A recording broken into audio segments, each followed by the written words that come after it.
सभापती झाले आणि आपल्या मार्केट कमिटीमध्ये काँग्रेसच्या नंतर शिवसेनेचा चंद्रकांत जाधव मी सभापती झालो, भाजपचा सभापती झाला नव्हता. भाजपच्या सभापती होण्यासाठी माझ्यानंतर चंद्र साहेब आता विद्यमान आमदार यांना सभापती झाल्यानंतर भाजपचा सभापती त्या ठिकाणी आपल्यानंतर झाला. ही नोंद आपण घेतली पाहिजे. ताकद फक्त आमदार खासदार नसल्यामुळे या ठिकाणी थोडं दुर्लक्ष झाल्यासारखं होतं. परंतु मागच्या वेळेस आदरणीय संदीपांना भुमरे साहेब पालकमंत्री झाल्यानंतर आम्हाला बऱ्याचशा वेळेस आम्ही ज्या ज्या वेळेस साहेबांकडे गेलो त्यांना आम्ही सांगितलं की आम्हाला आमदार नाही खासदार नाही, आम्हाला पाठिंब्याची गरज आहे, ताकदीची गरज आहे. तर त्यांनी जमेल तेवढं आम्हाला सपोर्ट करण्याचा प्रयत्न केला आणि त्यांनी दिलं. आता आम्हाला आपल्याकडून अपेक्षा आहे.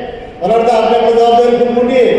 पैठण तालुक्यासारख्या मोठ्या तालुक्याचा प्रतिनिधित्व करत असताना मला वाटतं हे पूर्व संभाजीनगर पूर्व फुलंब्री तालुका यांच्याकडे आपल्याला जास्तीचं लक्ष द्यावं लागेल आणि या कार्यकर्त्याला बळ द्यावं लागेल.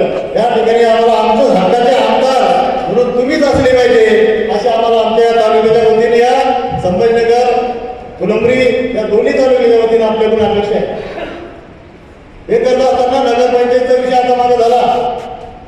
नगरपंचायतमध्ये युती करणं, जिल्हा परिषद पंचायत समिती युती करणं हा पूर्णतः तुमचा विषय, हा तुमचा अधिकार आहे, वरिष्ठांचा अधिकार आहे. त्यामध्ये आम्ही बोलणार नाही. पक्ष आदेश दिले त्याच्या वेळेस आम्ही नक्कीच आम्ही ते काम करू. परंतु हे करत असताना सन्मान या ठिकाणी युती करत असताना आमचा झाला पाहिजे आणि आम्ही बरोबरीने त्या ठिकाणी खांद्याला खांदा लावून आमदार खासदार नसताना सुद्धा पुढे मूल्यमापन करा. या गेल्या 10 वर्ष 15 वर्षामध्ये आपण त्यांच्या बरोबरीनं प्रत्येक क्षेत्रामध्ये काम करतो. त्याही पुढं नगरपंचायत असेल तुम्ही निर्णय घ्यावा.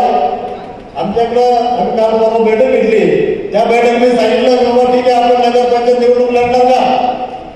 आमच्याकडे सगळे वार्डामध्ये निवडणुकीच्या तयारीनं 17च्या 17 वार्डामध्ये बांधणी झालेली. चाचपणी तुम्ही करा, सर्वे तुम्ही घ्या. तुम्ही जो आदेश दिला तो आम्हाला मान्य राहील. युती करणार असेल फक्त विनंती ही राहील की आम्हाला सन्मानानं त्या ठिकाणी युती करण्यासाठी आपण पुढाकार घ्यावा. नसता आम्हाला आमच्या हातात धनुष्यबाण द्यावा. आम्ही सगळं ताकदीविषयी सगळ्या निवडणुका आम्ही लढवत आहे. जिल्हा परिषद पंचायत समितीच्या नंतर होणारच आहे. त्यावेळी निवडणुकीमध्ये आपण ज्या ज्या वेळेस आम्हाला ताकद द्यायच्या त्या त्यावेळेस करू. परंतु आता गेल्या काही दिवसानंतर काही दिवसाच्या अगोदर बऱ्याच ठिकाणी हे नेतृत्व नसताना आवर्जून मला उल्लेख करायचा बापू की रमेश पवार साहेब ज्या जिल्हा प्रमुख झाले त्यावेळेस या दोन्ही तालुक्याच्या पदाधिकाऱ्यांना शिवसैनिकांना ताकद द्यायचं काम त्यांनी केलं, हिंमत द्यायचं काम त्यांनी केलं. या पोलिसांचं काम नाही. एकच जिल्हा परिषद सदस्य धनुष्यबाण या दोन्ही तालुक्याला आमच्याकडे होता. त्यांनी त्याही वेळेस स्वतःचा निधी तिकडे दिला आणि बऱ्याच ठिकाणी त्यांनी विकास काम करण्यासाठी हातभार लावला आणि ते केले. आपल्या नेतृत्वाखाली भुमरे साहेबांच्या नेतृत्वाखाली या ठिकाणी विकास कामही भरपूर झाले. हे आम्ही विसरणार नाही. परंतु आपण यापुढे आमच्याकडं पाठिंबा ताकद द्यावी अशी विनंती करतो. आपल्याला भाषण सांगतो. जय हिंद जय महाराष्ट्र. धन्यवाद. छत्रपती शिवाजी महाराज, हिंदू हृदय सम्राट, शिवसेना प्रमुख बाळासाहेब ठाकरे, धर्मवीर आनंद दिघे यांना अभिवादन करून आपला देश कोणत्या धर्मग्रंथावर चालत नसून ते संविधानावर चालतो असे संविधान बहाल करणारे विश्वरत्न भारतरत्न डॉक्टर बाबासाहेब आंबेडकर, महात्मा ज्योतिराव फुले, सावित्रीबाई फुले, क्रांतिज्योती सावित्रीबाई फुले या सर्वांना अभिवादन करून आज या ठिकाणी फुलंब्री तालुक्याचा जे निवडणुका आलेल्या आहे स्थानिक स्वराज्य संस्थेच्या निवडणुका, त्या निवडणुकीच्या संदर्भामध्ये आपल्या तालुक्याचे माजी जिल्हा प्रमुख सन्माननीय रमेश पवार यांच्या नेतृत्वाखाली आज फुलंब्रीचं या ठिकाणी बैठकीचं आयोजन केलं. या बैठकीसाठी उपस्थित झालेले आपल्या जिल्ह्याचे जिल्हा प्रमुख तथा पैठणचे विद्यमान आमदार सन्माननीय विलासबाबू भुमरे, त्याचबरोबर शिवसेनेचे पश्चिमचे जिल्हा प्रमुख धडाडीचे राजेंद्र जगदाजी साहेब, त्याचबरोबर महिला आघाडीच्या ग्रामनेताई आपल्या तालुक्याचे तालुका फुलंब्री तालुक्याचे अध्यक्ष रामचंद्र जाधव, मुंबई पाटील. वेळ कमी आहे म्हणून सन्माननीय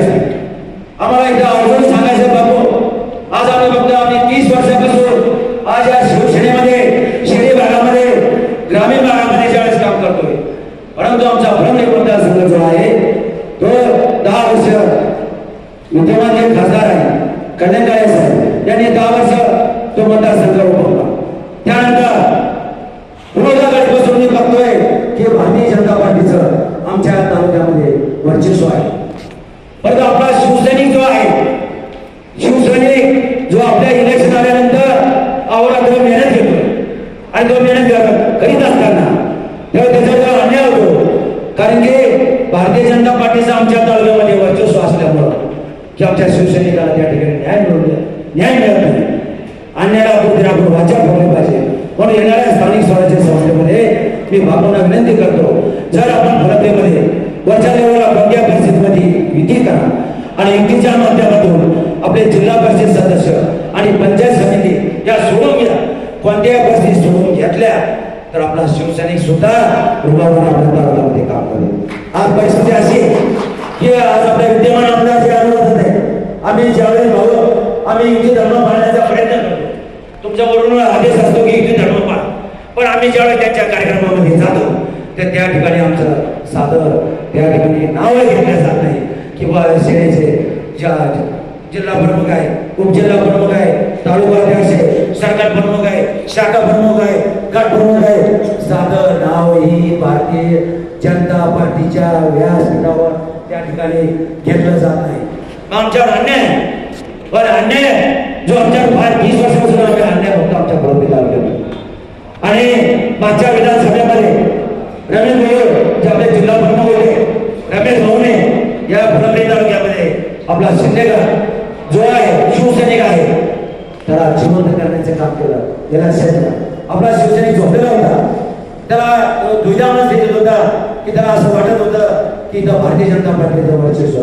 त्यांनी आश्वासन दिलं, त्यांनी हुकुमशाही गाजवली, तरी आपला शिवसैनिक ताट मानेने जगण्याचं काम आपल्या जिल्ह्याचे माजी जिल्हा प्रमुख रमेश भाऊ पवार यांनी केलं. म्हणून त्यावेळेस आम्ही जर युती धर्म त्यावेळेस रमेश भाऊचा आमची इच्छा होती की कोणत्या परिस्थितीमध्ये जर वरती जर युती झाली असती तर निश्चितच रमेश भाऊ सुद्धा कधी पडले नसते. आणि आजही त्यांच्या आपणच म्हणतो आपल्याच माणसाने बंडखोरी केली.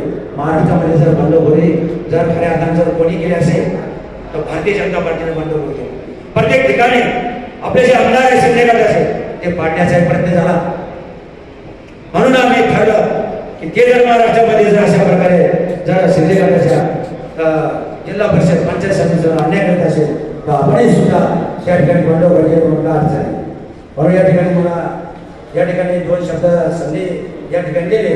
आणि विशेष म्हणजे आम्ही ग्राउंड लेवलला काम करत असल्यामुळं मला मुंबई शहराचे श्रमिक कामगार सेनेचे जे एकनाथ शिंदे साहेब यांचे सारोजी आहे, मोठे साहेब महाराष्ट्र अध्यक्ष मोरे साहेब यांनी माझ्यावर जबाबदारी श्रमिक कामगार सेनेची टाकलेली आहे.